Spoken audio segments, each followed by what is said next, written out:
Narratives of Coastal Pollution in Andaman and Nicobar Islands, India, a review.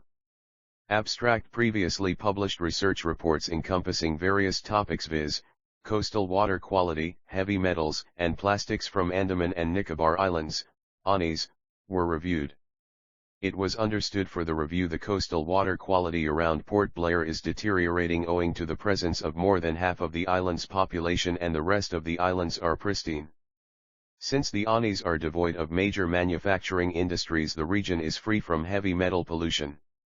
However, plastic pollution needs to be addressed through proper solid waste management techniques since ANIS hosts the most diverse ecosystems like coral reefs, seagrasses, mangroves, mudflats, etc. Also, constant monitoring of coastal waters around Port Blair is highly recommended. Keywords: coastal water quality, heavy metals, plastics. Introduction. Since times immemorial, humans have been residing on the coastal frontier for the affluence of navigation and plentiful food and other economic services. Jickles, 1998, Koskin et al., 2008, Ja et al., 2015a. Presently 40% of the global population lives within 100 kilometers of the coastal regime, with an average global human density of population being 80 persons/km2, Jinghua et al. 2010. All the CO creations are nature-wise except humans, who are otherwise. One such example of the otherwise attitude of humans is the contamination of the coastal waters by anthropogenic activities, and is a global agenda of concern. Beatley, 1991, Vituek et al., 1997, Snellgrove, 1999, Sahu et al., 2013, Ja et al., 2015a.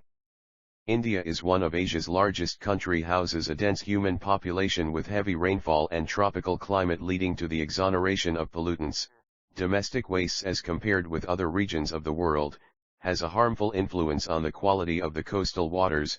Shahijal and Tanaka, 2004, Dunn, et al., 2012, Gokul et al., 2018. The Andaman and Nicobar Islands, ANIS, are known for their rich, unique biodiversity and endemism in the entire world. Anonymous, 2007, 2008, Hornby et al., 2015. However, coastal waters of ANIS are experiencing higher rates of pollution owing to anthropogenically influenced activities and surface land runoff, intimidating the pristine marine flora and fauna. Dinan et al., 2014, Ranjit et al., 2015. Henceforth, the present article aims at assessing the status of pollution in ANIS through the research outcomes of various investigators in the past. Study area at a glance. ANIS is the maritime island territory of India in the Bay of Bengal, sandwiched between peninsular India and Myanmar, spreading like a broken necklace, trending in a north-south direction with a geographical extent of 8,293 sq.km.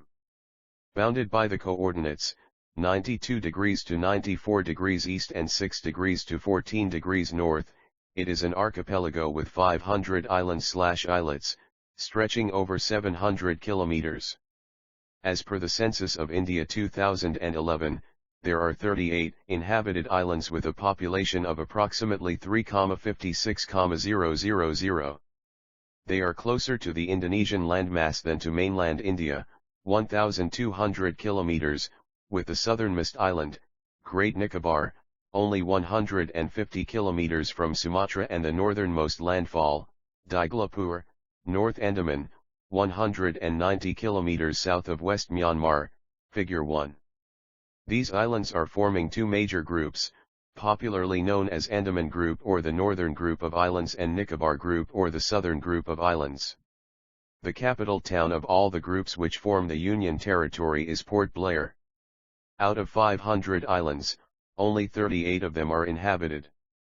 Methodology.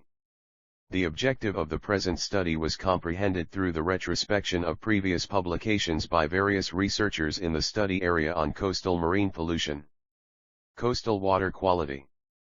Parameters of physical, organic, inorganic, heavy metals, and biological parameters of the coastal waters of Phoenix Bay, Haddo, Chatham were quantified by Mohan et al., 1996.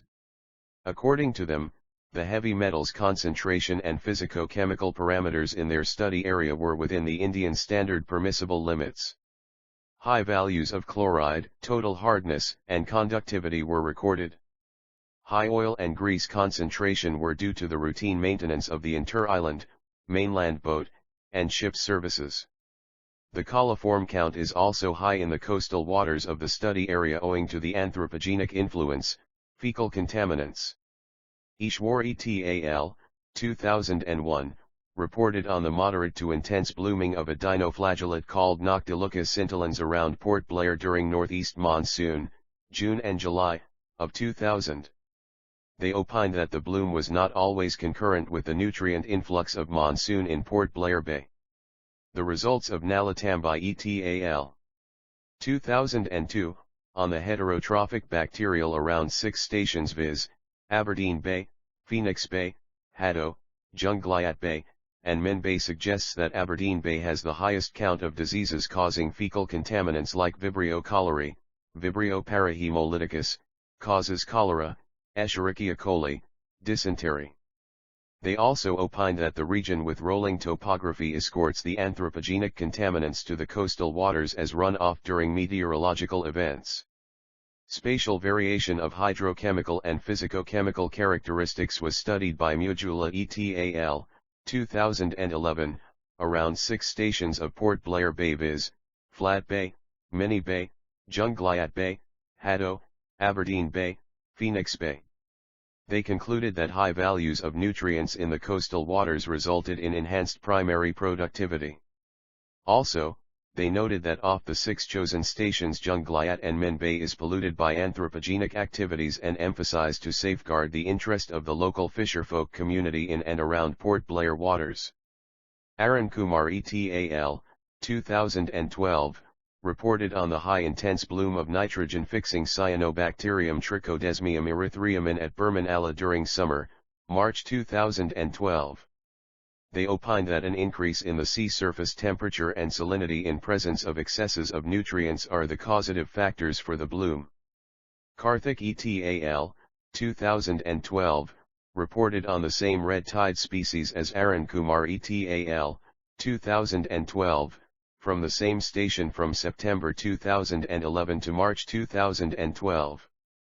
The results of Karthik et al., 2012, were concordant with the results of Arun Kumar et al., 2012.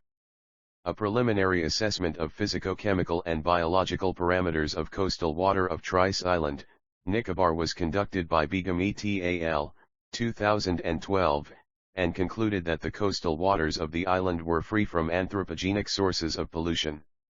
Satyakeerthy et al., 2013, for the first time reported on the harmful algal bloom, Phaeocystis spp, from the coastal water of Diglapur, North Andaman in June 2011. They opined anthropogenic activities coupled with monsoon has triggered the bloom. Jha et al., 2013, compared the coastal water quality of Ariel Bay and Ranjit Bay using spatial modeling techniques. They concluded that Ariel Bay is polluted very much by anthropogenic activities when compared to Ranjit Bay. Sahu et al., 2013, evaluated the significance of source influencing the variation in pollutants of Flat Bay, Mini Bay, Jungliat Bay, Haddo, Aberdeen Bay, Phoenix Bay, and Aberdeen Bay in an interval of 3 months for 2 years. They concluded that sewage outfall and land runoff are key factors for the pollution in their chosen study stations. Also, they reported that off the 7 stations Jungliat Bay and Phoenix Bay are most contaminated. Dinoflagellate bloom, Protopyridinium divergens, was reported by Karthik and Padmavati, 2014, in Jungliat Bay. They concluded that anthropogenic activities increased eutrophication in Jungliat Bay and led to nutrient enrichment in the water column, although precipitation could also have favored the outbreak of these dinoflagellates. Karthik et al., 2014a, reported on the occurrence of dinoflagellate bloom of Serraceum furca in the coastal waters of Childeri. They opined intense fertilization of the farms coupled with ineffective management strategies had a direct link to the increase in nutrients found in Childeri and may have been the trigger for the initialization of these blooms. Karthik et al. 2014b, reported that increased concentration of silicates and nitrates are the causative factors for the periodic algal blooms in Junggliat Bay. Sahu et al. 2014, opined that the dominance of trichodesmium in the coastal waters of Flat Bay, Mini Bay, Junggliat Bay, Haddo, Aberdeen Bay, Phoenix Bay, and Aberdeen Bay was due to the presence of loads of contaminants of anthropogenic origin. Jha et al. 2014, studied the seasonal variation of pollutants in the coastal waters of Ariel Bay, North Andaman. They concluded that Ariel Bay was most contaminated during monsoon followed by post-monsoon. Deenan et al. 2014, reported that land runoff and sewage discharge resulting in the contamination of coastal waters of Ranjit.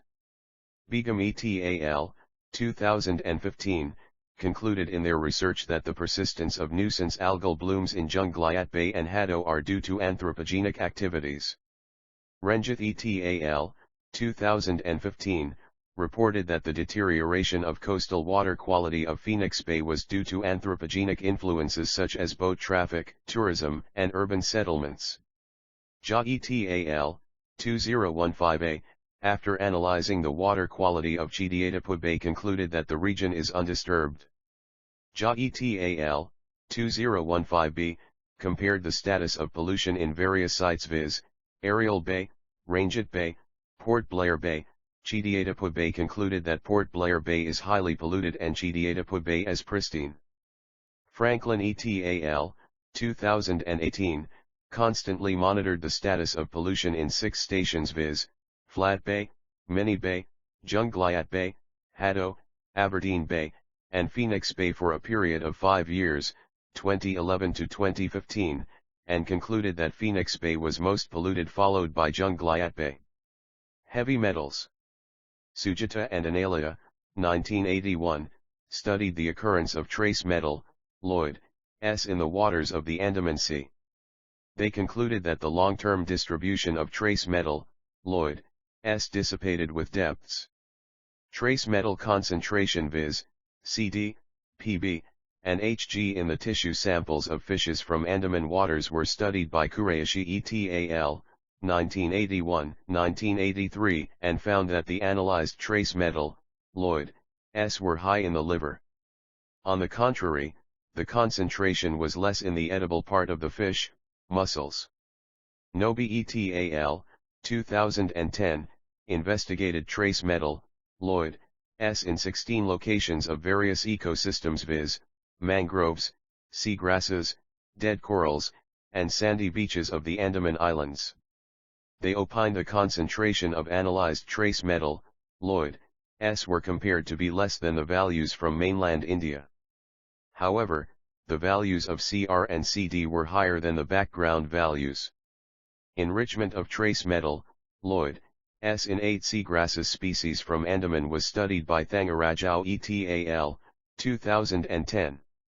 They found the concentration of it was within the permissible limits and concluded that the region was pristine. Trace metal, Lloyd, S were investigated from 25 locations along the Andaman coast due to anthropogenic activities in the regions devoid of seagrass meadows and coral reef. Jayarayu et al. 2011. They pointed out that the foraminiferal deformations were due to anthropogenic activities. Bioconcentration of trace metal, Lloyd, S in an oyster, SACC Austria cuculata, from Andaman water was studied by Abhilash et al. 2013. They opined the concentration was within the permissible limits as prescribed by the Central Pollution Control Board, CPCB. However, they recommended continuous monitoring of S. cuculata. Trace metal concentration in water and edible oyster, Crass Austria rivularis, from North Wandoor and Phoenix Jetty of South Andaman was investigated by Sitharaman et al. 2015. They found high values of Cu, Zn, and Cd in Phoenix Jetty sample when compared to North Wandower sample. Further, an in-depth study on trace metal concentration of 4 seaweeds viz., Holymeta gracilis, Padina pavo Nica, Sargassum schwartzii and Turbinaria ornata was conducted in Wandower, South Andaman by Kavi Arasan et al., 2018. The trace metal concentrations were less according to Datolahi's Metal Pollution Index. Satyakeerthy et al., 2020, reported the incidence of heavy metals in the coastal surface sediments of 23 locations in South Andaman and concluded high concentrations in the pristine ecosystem. Shiva Shankar et al., 2021, compared the incidence of heavy metals in mangrove sediments with that of the adjacent host rock and concluded that the environment is pristine except for junglyat. Further, their study suggests the linkage of heavy metal mobilization from rocks to sediments and the anomalous values indicated contamination. This novel methodology of assessing incidence of heavy metals in mangrove sediments and host rocks had given a window to the dynamics of mobilization of heavy metals from source to sink. Importantly, their study pointed out the flaws of reporting heavy metal contamination of any given study area with similar environment globally. Plastics. Marine debris of Great Nicobar and Nankauri was documented by Dharanirajan et al., 2003. They reported that plastics around the aforementioned islands were carried by oceanic currents from Southeast Asian countries like Sumatra, Singapore, Malaysia, Indonesia, etc. Mohan and Nicobar, 2013, reported the distribution of plastic wastes at Sunset Bay, Kalimpur. This area was annually surveyed for 6 years, 2003 to 2008, and articulated a 400% increase in plastics on the Sunset Bay.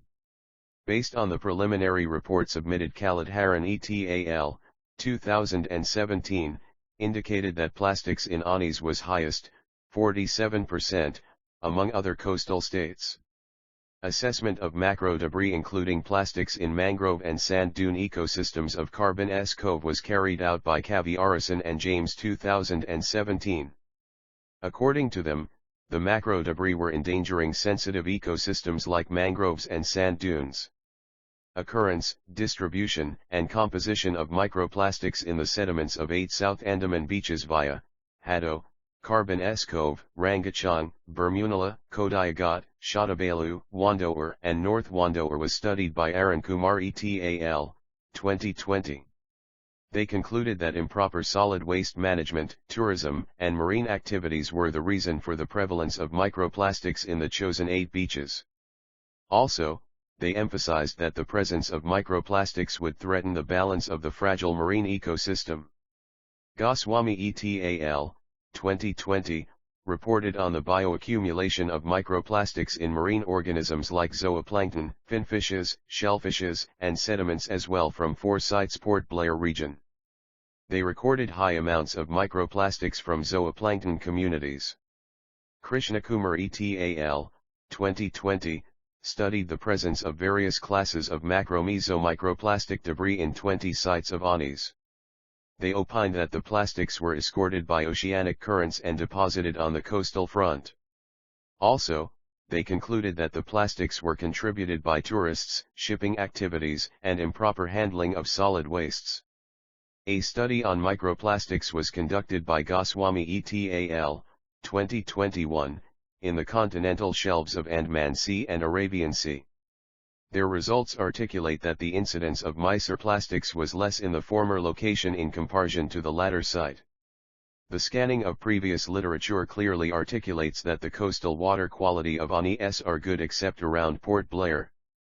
The prevalence of heavy metals in different coastal ecosystems are natural background values escorted through the erosion of adjacent host rock.